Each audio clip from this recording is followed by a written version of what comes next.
Bom, a gente vai falar hoje, pessoal, sobre preço horário, e esse é um ponto que está chamando bastante a atenção pelas variações de preço que a gente está tendo ao longo dos dias, né? Aí surgem algumas perguntas, né? Será que essa variação de preço, ela é muita, né? Será que ela é pouca? Ela vai piorar? Ela vai piorar no sentido de que assim, vai cada vez ter mais variação? Ou será que vai ter cada vez menos variação? Qual que é a tendência? Então, o nosso objetivo hoje é falar um pouco disso e como que a gente pode usar a inteligência artificial para a gente poder capturar, né, os sinais que estão aí por trás dessa formação de preço e a gente se preparar aqui em termos de negócio para trabalhar com preço horário. Não vai entrar aqui no detalhe de todos os casos e tudo mais, mas a gente quer mostrar para vocês, né, alguns, alguns possíveis fatores que podem influenciar o preço horário. A gente já viu que, por construção, a hora que a gente olha no match da energia, a gente vê que o preço da energia tende a ficar cada vez mais variável assim ao longo do dia, porque o preço que está saindo hoje não está enxergando a realidade operativa. Conforme a realidade for se aproximando, esse negócio for ficando mais, conforme o modelo for se aproximando da realidade, ele for conseguindo capturar ali, aparentemente ele não captura a falta de flexibilidade que existe no sistema, então ele não vê a necessidade de despachar tanta térmica, né? Conforme o modelo for ficando mais realista, as restrições forem sendo incorporadas, vai aumentar. Mas além disso, o que mais que pode acontecer, né? Então a tendência vai ter mais variação ao longo do dia. E a realidade? Olha, tem muita coisa que pode acontecer. A gente até colocou aqui que o futuro a Deus pertence, né? A gente fez o seguinte: pegou o PMO de junho e foi vendo coisas que podem acontecer que não estão lá no PMO. Por exemplo, a GD. Aquela GD que está lá é uma GD bem fraquinha, né? Normalmente a GD cresce muito mais do que os valores oficiais que estão lá. A gente falou, poxa, vamos colocar cenários mais realistas, né? O LR Cap, poxa, ela só tem 2026, né? Vamos botar, tem necessidade para o futuro? Tem. Vamos botar essa necessidade, né? CVU, das térmicas, poxa, tem algumas questões ali que os CVUs vão ficar bem mais estressados do que estão lá. A ENA, a gente observa no histórico uma secagem assim de grandes bacias importantes. Isso não está no modelo, porque ele olha o histórico inteiro, e ele não percebe essa tendência mais atual. Sistema de armazenamento, tanto do LRCAP quanto o sistema atrás do medidor, a gente não enxerga isso hoje em dia dentro de um PMO. Mas, pô, se o leilão acontecer, vai ter. E aí, a gente vai ficar sem enxergar até quando, né? E a carga, gente? Tem muita discussão sobre alguns incentivos aí, muito em forma de lei, a gente já viu algumas medidas provisórias, inclusive, para aumentar, por exemplo, o data center, né? A gente tem essa questão do hidrogênio. O hidrogênio ele perdeu muita força, né? Aquela euforia toda e tal. Muita gente abandonou. Mas ainda que se vinguem alguns projetos, eles são muito intensivos em energia, tá certo? Então, pode ter um salto na carga. Se ocorrer esse salto, o período horário fica mais esticado ou menos esticado, tá?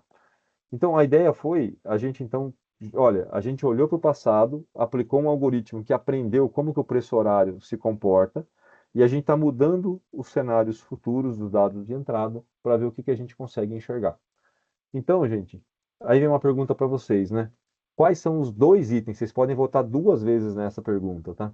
Que mais impactam as variações diárias de preço? É a MMGD? É o LRCAP? É o CVU? É a ENA? É o BES? A gente dividiu o BES em dois. O BES LRCAP, o BES Behind the Meter, ou é a carga, tá? Ó, o pessoal está votando aqui, a maioria está falando que é MMGD e é a carga. MMGD e a carga. Em terceiro está a ENA, energia natural afluente. Muito bem. MMGD, carga. Está convergindo aqui, gente. A MMGD está como algo bem impactante. Ah, inverteu a carga agora. Tá carga em MGD aqui, carga em MGD, carga em MGD. Muito bom. Eu vou travar aqui, gente.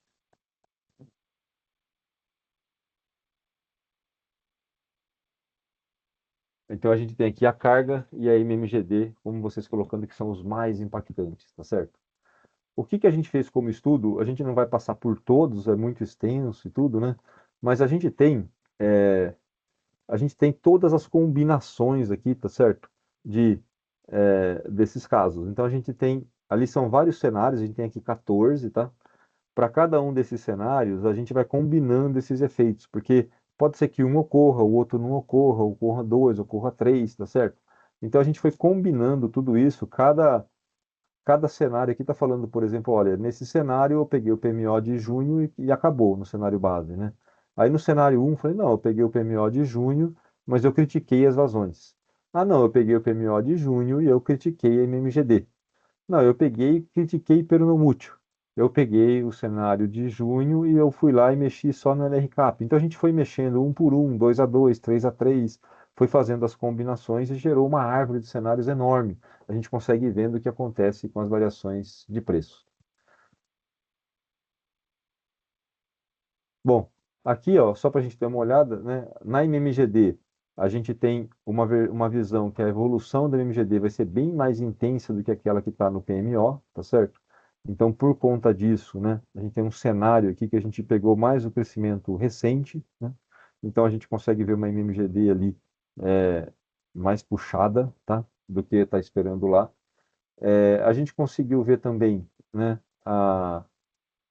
o LRCAP, a gente consegue ver, olha, gente, vai faltar ponta no fim aqui de 2029, tá certo? Vamos ter problema em 2028, né? Então a gente vai ter que fazer algum ajuste. Então a gente veio aqui e ajustou, colocou térmicas, né, para poder capturar essas diferenças. Na questão da ENA, a gente fez um estudo amplo e a gente mostrou, né, que essa ENA ela está secando, a hora que a gente olha nos últimos 10 anos, ela está bem mais seca do que nos últimos 30, e algumas bacias importantes estão bem secas. Então, a hora que a gente coloca ENAs diferentes, a gente consegue ver o PLD estressando, né? E a hora que a gente coloca BES, a gente consegue ver o BES meio que tirando carga, colocando carga de manhã, tirando carga do fim do dia. O BES também tem um impacto, né? E a gente também consegue ver o BES Behind Emitter que está crescendo aqui, tá certo? No Brasil. Então tem aqui um potencial enorme dele ir amortizando aqui e reduzindo as variações de preço, tá? Então tem coisa que faz o preço esticar, tem coisa que faz o preço reduzir a esticada, né? E antes só da gente ver os principais números, para a gente poder conversar com vocês, né? É, eu pedi aqui para vocês, para quem não fez ainda, por favor, né, deixar lá um comentário no post do LinkedIn, e tem ali um formulário, né, dentro da legenda, preenchendo ali o formulário, a gente entrega depois a apresentação do aulão para todo mundo que foi lá e preencheu o formulário. Então, só entrar no LinkedIn lá, deixar um comentário, isso ajuda a gente a divulgar a Volt, isso ajuda a gente a continuar trabalhando aqui, né, e continuar conseguindo fazer esses aulões. E também ajuda a gente aqui no formulário para a gente devolver para quem realmente preencheu o formulário e colocou o e-mail. Antes a gente estava fazendo só com o comentário, mas não estava dando certo, porque às vezes não achava o e-mail, aí o pessoal ficava triste que não tinha recebido. Então o formulário é para garantir que todo mundo que foi lá e preencheu vai receber a apresentação do aulão na sequência, tá bom? Finalmente, gente, para a questão da carga, tá? Tem muita questão de carga que está por aí, tá certo? Então, a gente tem nada, se fala muito, muito, muito, muito aí, né, da questão dos data centers, o consumo de energia é altíssimo. Depois, quem não conhece, né, procure ali é, o NOVA, né, Northern of Virginia, é a região que mais tem data center no mundo, tá certo? Ela fica nos Estados Unidos, ali a gente tem mais de 17, nos Estados Unidos tem mais de 17 giga, né? E só nessa região tem 4.4, né? Então é uma região ali muito intensa em data center. Os Estados Unidos hoje tem 60% do mercado mundial e ele tende a crescer muito ao longo do tempo. Se acontecer esse desenvolvimento todo de data center, a carga aumenta. E aí o que acontece com o preço, né? E a mesma coisa, gente, quem tiver interesse, né, nas partes de hidrogênio, tem várias plantas aqui, né, no mundo, vários projetos, tá certo? Aqui está nessa database aqui da International Energy Agency, né? A gente tem os projetos por grau aqui de desenvolvimento. No Brasil tem aqui alguns casos, tem uma chamada aí de PDI, mas realmente a gente corre o risco, né, de fazer tudo isso e gastar o dinheiro de forma meio, não muito útil, porque esse negócio está perdendo muita força no mundo inteiro, tá? Bom, voltando aqui, gente, qual que é a ideia? Olha, temos um mapa de possibilidades. Para esse mapa de possibilidades, o que pode acontecer com o preço horário? Esse é o grande ponto. A gente desenvolveu os modelos para poder fazer essa sensibilidade. Basílio, nas explicações aqui, não sei se você quer comentar alguma coisa, fica à vontade.